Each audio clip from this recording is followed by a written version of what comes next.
There was a day, not a loud one, not one marked on a calendar, but a day your body remembers. It was the day you stopped explaining yourself. You didn't announce it, you didn't shout it, you just stopped.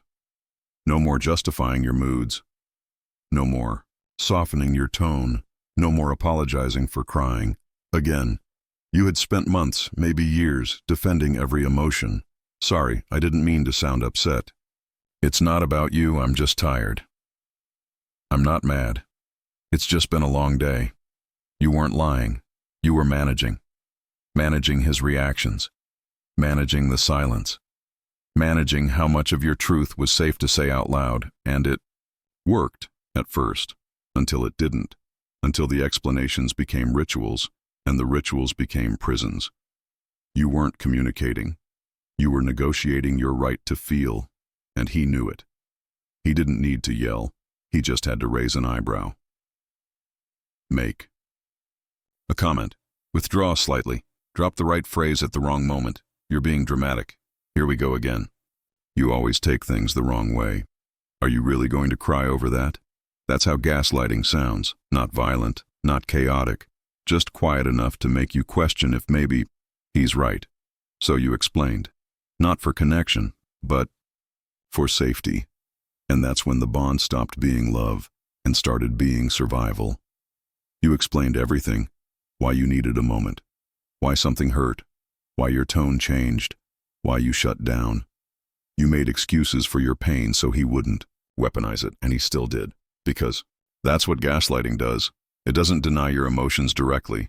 It erodes your confidence in them. It makes you apologize for the way you feel. And if you say I'm sorry enough times, eventually you start to believe you're the problem. You weren't loved.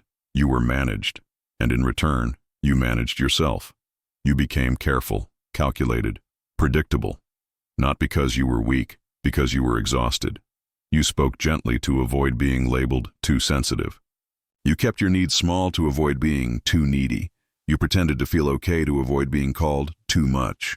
And in doing so, you disappeared. Until one day, something broke. Not loudly, but with clarity. You saw it. The pattern. The way. Your explanations were never received, just repurposed. The way he used your truth not to understand you, but to control you. That day, you didn't explain. You didn't offer a reason.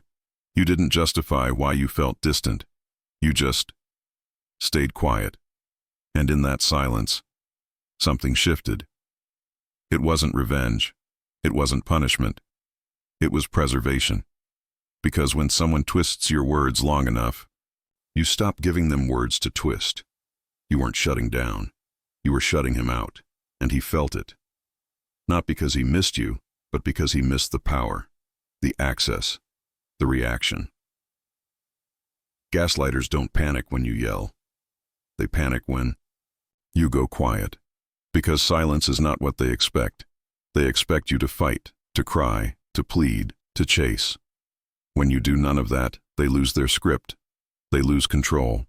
And so he tried again, in a different tone. Why are you so cold? What happened to you? Why are you acting like a stranger? He didn't miss you. He missed your emotional labor. He missed how you bent to make him comfortable, how you explained every bruise on your heart as if it needed his approval to be real. But this time, you didn't bend, because something inside. You realized, if I have to explain my hurt to the one who caused it, I am no longer safe here. And so the silence stayed. Not because you didn't want to speak, but because you finally had nothing left to prove. You stopped needing him to understand.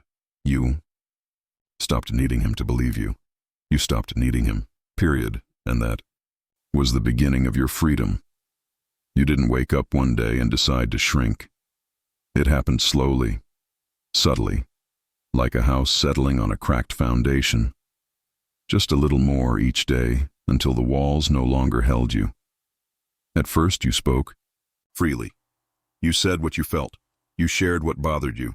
But the response wasn't care, it was critique, dismissal, discomfort. You're overthinking.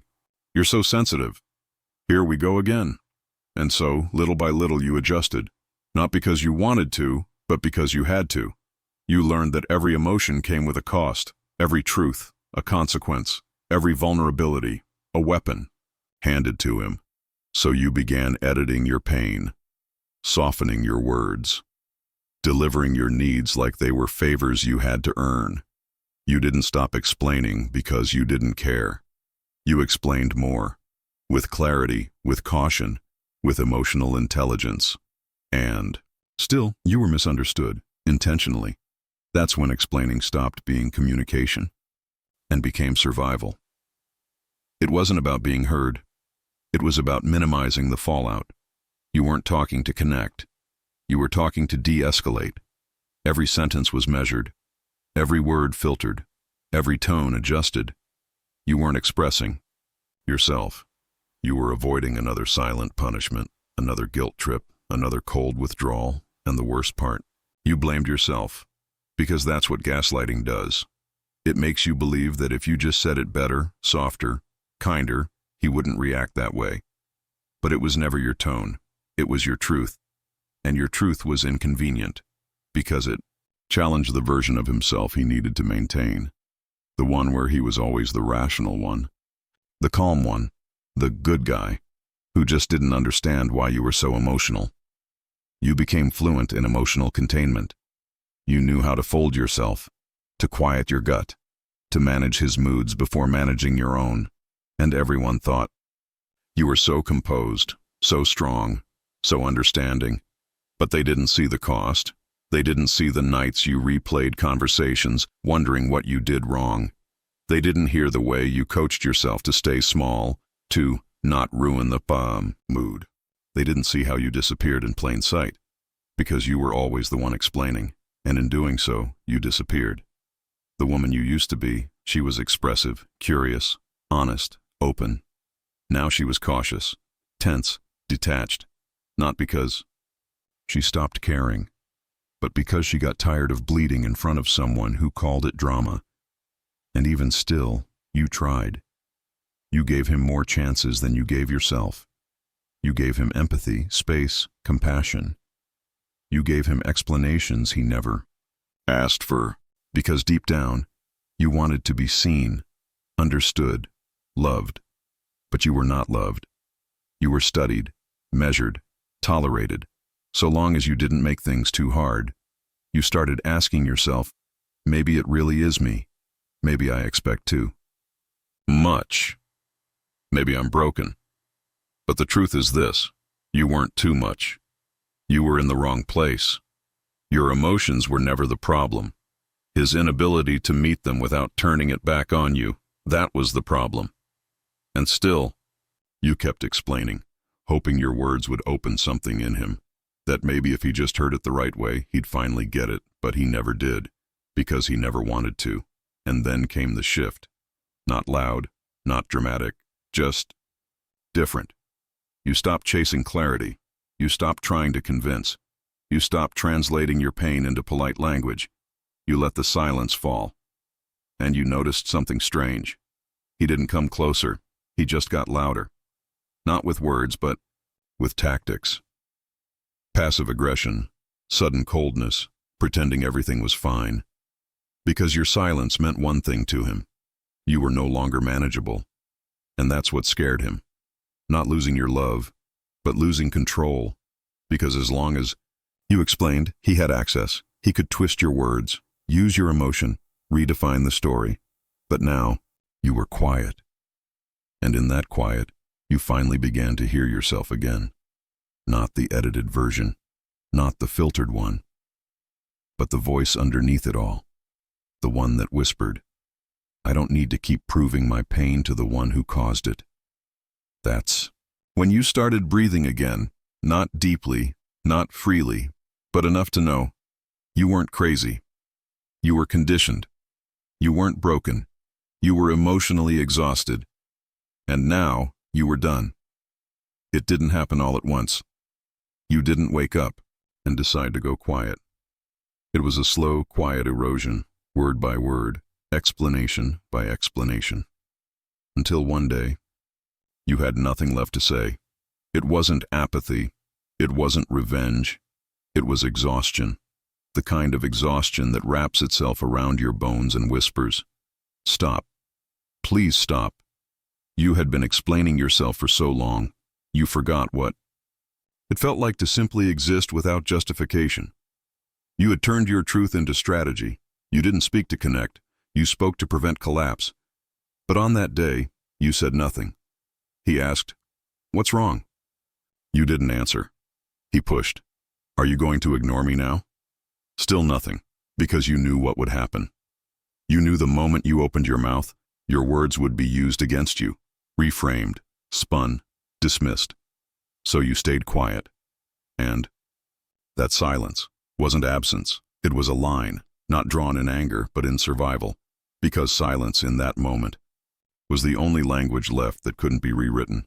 He felt it, not as loss, but as threat, because you had always been explainable, predictable, willing to bend, to adjust, to over-clarify.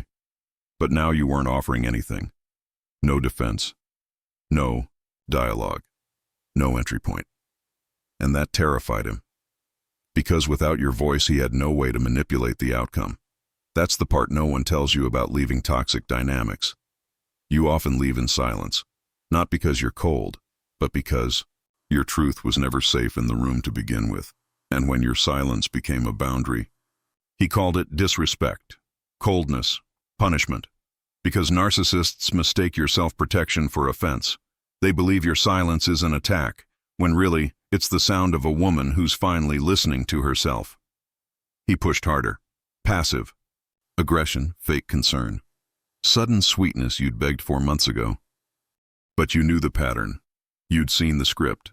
And this time, you weren't stepping into the scene. Because silence is a mirror. And when you stopped reacting, he was left staring at himself.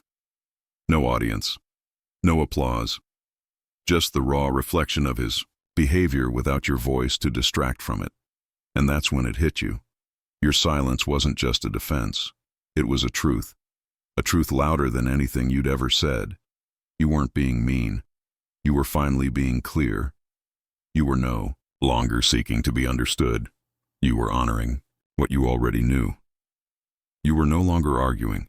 You were choosing peace over performance. That day marked something sacred, not for him, for you. It was the day you stopped negotiating your boundaries, the day you stopped handing him pieces of yourself, in hopes he'd finally handle them with care. The day you realized if someone needs constant explanations to respect your feelings, they were never listening. They were watching for weakness. You went quiet, and it was the loudest thing you'd ever done. Not everyone will understand that. Some will think you gave up, that you let the relationship die. Let them. Because they weren't there in the nights you couldn't sleep. They didn't hear the silence he used as a weapon. They didn't feel the invisible pressure of having to defend your heart in a home where love was conditional. But you did. And now, you're done explaining. Not because you're cruel, but because you're finally safe with yourself. It didn't feel like freedom at first. It felt like grief. Not loud. Not public. Just still. You didn't cry. Not in the way people expect. The tears had dried long before your silence began. What you felt was emptiness, the space that opened when you finally let go of the need to be understood. For so long, that was all you wanted. To be heard, to be seen, to be met with. Yeah, I get it. But he never said it. Not once. Not when you were breaking. Not when you were begging. Not when you softened every sentence to avoid sounding too emotional. And still, you hoped. You hoped that if you found the right words, the right timing, the right tone, he might finally look at you and say, "I understand." But he never did, because it was never about understanding. It was about control. And you were easier to control when you were desperate to be understood. So he fed you confusion, left you explaining things that should have been obvious, doubting things that were real, apologizing for your reactions, and in return, you made yourself smaller, more agreeable, more digestible. But no matter how much you explained, it was never enough, because the goalposts were never fixed. The rules always changed, And love was always one more compromise away until one day you stopped, not out of strength, out of clarity. You realized that being understood by someone who refuses to see you is a prison, and being misunderstood by someone who already decided who you are is not your responsibility to correct. So you stopped. You let go. You stopped explaining your pain, stopped rewriting your truth, stopped trying to earn empathy from someone who was never offering it. And in that letting go, something shifted.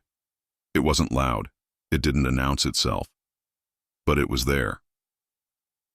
Quiet knowing. That freedom isn't found in being heard by others. It's found in hearing yourself, clearly, without distortion. You looked around and realized you had built your life around someone who couldn't hold space for your truth, and you weren't going to do that anymore. Not even for closure. Not even for one last apology. Not even for the version of him you kept hoping might emerge. You weren't waiting for him to understand, because you finally understood yourself. And what you understood was this: your emotions are not up for debate. Your story is not a courtroom, and your pain does not need a witness to be valid. You weren't asking for too much. You were asking the wrong person, and now you're not asking at all. You're listening to your breath, to your body, to the voice that was always there, quiet but persistent, saying, "Leave." You don't need him to understand. You need you to stop betraying yourself to be palatable. So you walked away. Maybe not physically yet. Maybe not dramatically. But emotionally. You were gone. And with each passing day, you grew quieter. Not out of fear, but out of reverence for your own peace. He tried again. With soft words. With carefully placed guilt. With a memory you once told him was sacred to you. But you didn't respond. Not because you were bitter. Not because you hated him. Because you no longer hated yourself enough to answer. That's the part no one talks about. How healing isn't a roar, it's a whisper. It's the decision to choose silence over explanation. Peace over validation.